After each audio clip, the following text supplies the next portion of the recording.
Chers amis, nous continuons notre chemin spirituel dans ce temps de confinement. Wow! De retraite!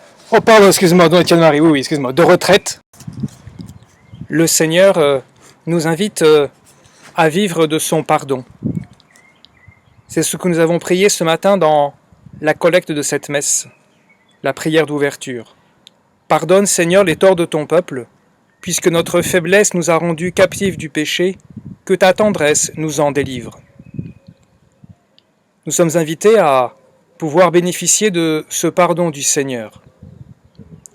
Il y a quelques jours, le pape François nous rappelait que nous ne pourrions pas vivre de manière sacramentelle ce pardon du péché, de nos péchés.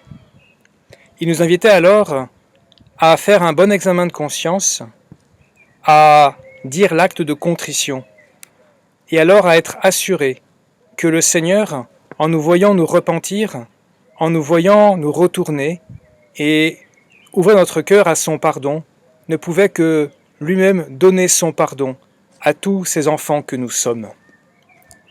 Oui, Jésus est bien le sauveur des hommes, il vient nous sauver du péché. C'est bien là les œuvres du Fils dont Jésus parle dans l'Évangile.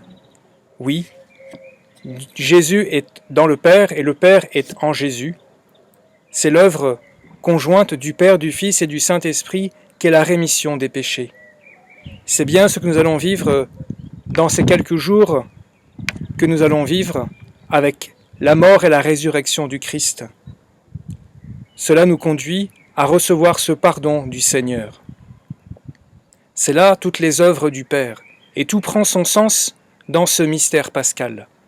La croix, la résurrection sont là pour nous sauver, pour nous donner cette vie divine et réelle.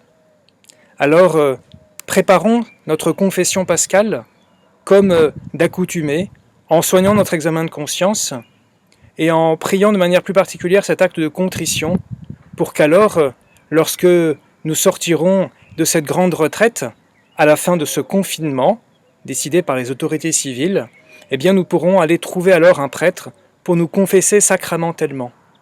Demandons cette grâce de contempler le pardon de Jésus en continuant de contempler sa croix pour qu'alors nous puissions déjà y voir les prémices de sa résurrection en notre âme, en notre cœur.